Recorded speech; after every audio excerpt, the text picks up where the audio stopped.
कारण बहम ना जाए। आज 6 जानी जाके तापे लगली तो सांस के द्वारा शिव जी के मणि चल गए 6 जाने के पेट में। 6 जानी अपना घरे गई, 6 जानी के 6 जाने मार के भगा दे। ये पीठ कहाँ से ले लू हो ये लो जानते हैं बेचारी। फिर समझ आप पत्थर उठा के अपना उदारवा पर मारल लो तब मांस के लोथरा निकलल। अब 6 जानी अपन अपन लोथरा समुद्र में फेंक दे तारी कि बीमारी है पे फेंक दो के गो लइका के रूप धले लो लागल लइका रोवे। अब लोग चिंता में पड़ गए कि कर लइका हा भाई 6 गो एकरा मुंह बा आ 6 गो मुंह वाला लइका के खोज बा। तब नारद जी कल के ना चल जाए जी काना देवी के लइका सब देवता लोग के नारी ला के दर्शन करो। तो सब देवता लोग के नारी ला के दर्शन करे लागल। जब पार्वती जी सामने पड़ली तो स्तन से दूध निकल के लइकवा के मुंह में जाए लागल। तब देवता लोग कहल कि तब पार्वती के लइका हो। एक मतलब कि खड़ानुल के अवतार हो गई। उहे कार्तिक के भगवान जाके तारकासुर के वध कैले।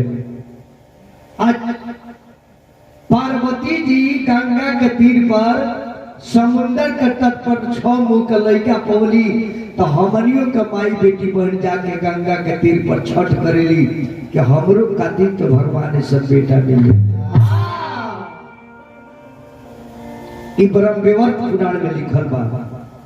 और दूसरा इकर पूजा काहे होला अब गा के ना रुआ के संक्षेप में बता दे तने एकरा बाद भजन स्वर गावे के बाद। राजा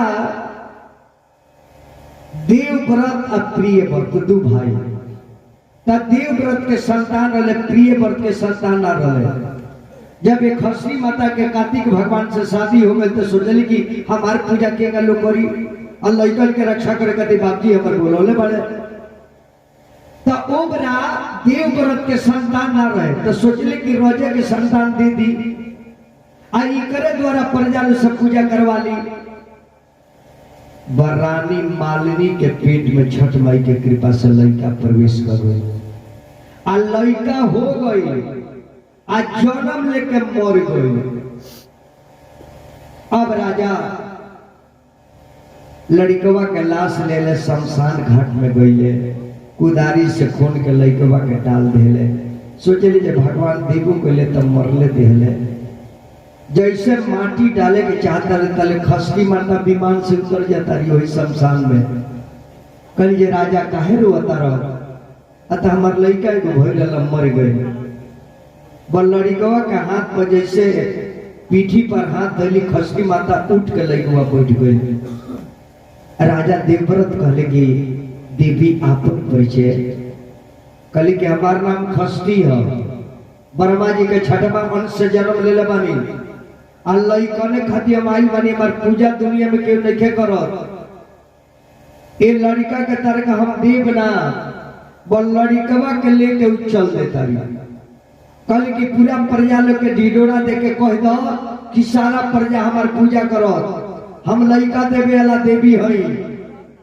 और लड़कवा के लेके सूर्य के रथ पर चल देली।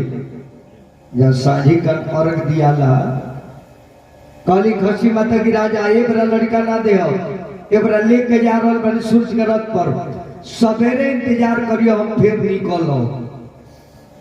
उहे साझी से लोग अर्घ देवे खातिर खड़ा रहेला और सूर्य डूबे ले। जबकि डूबते सूर्य के हमने के पूजा लोग ना करला। खिस्सा भी कहले कि डूबते सूर्य के पूजा क्यों ना करला लेकिन बाहरी पूर्वांचल के लोग हमने के डूबता सूर्य के भी पूजा करी ले। आवे वाला दिन के और जाए वाला दिन के भी सम्मान करी ले। उहे सवेरे राजा प्रजा लोग के ढिढोर दियल बड़े कि हमर बेटा लेके गइल बड़ी खसरी माता बेटा लेके गइल बड़ी। सुबह जब भई तो सूर्य के रथ पर लेके निकलली। राजा खड़ा बड़े के हमारे बेटा दी है। रथ के आगे सूर्य बड़े पीछे खसकी माता बालक लेके खड़ा बड़ी। जब सूर्य भगवान उगले देखले कि भाई काले से ही लोग खड़ा बा एक मतलब कि दुनिया में हमार बहुत महत्व बा। तो लोग कहल कि तारा के ना सूर्य भगवान तारा पीछवा जे बाड़ी उनका के घूम के तो कहले कि तू के हो? अत काले सरोवर रथ पर हम खड़ा बानी। के हो? अत खस्ती नाम हो, बालक के हम देवता हैं, बालक लोग के। कहले कि तारा खाती लोग खड़ा बता। हाँ हमारा खाती, तारा खाती ना। कहले ते लड़कवा के जरा दे तका करबू, जरा दे तका करबू। हाँ खस्ती माता कहली कि सुन भगवान जराई मत, हम देवे के कहले बानी। हमार पूजा होई लेकिन औरग राउरे दिया। पूजा लो करी हमार लेकिन औरग दियाई। वह खस्ती माता मुअल लड़का के जिया देली। यही समझ के घर के माता बहन बेटी छठ करेली। माई के इतना पार कृपा हो, एक बार सच्चा मन से माई से अगर मांग दी अवश्य पूरा हुई। दुनिया में कोनो देवता निकल जौन इतना सच्चा देवता हो के लिए लगन श्रद्धा विश्वास आस्था रखे के पड़ी।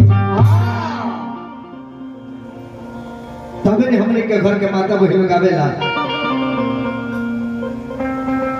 कि हम अपना घर में छोटे आंगन बा लेकिन माई की पूजा खातिर सब पेड़ पौधा लगाए।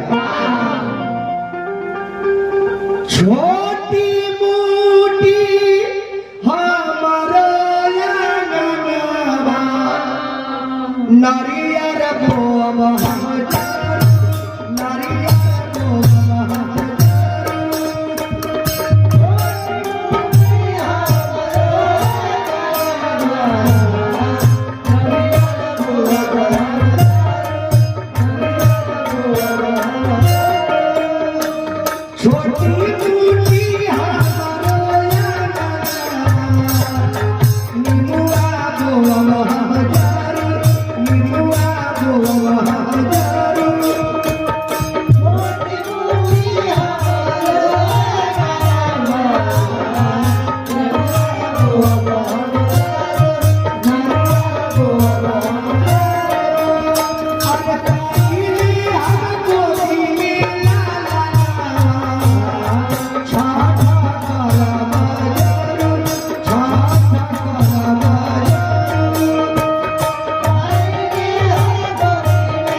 प्रेम से बोली छठी मैया की। अब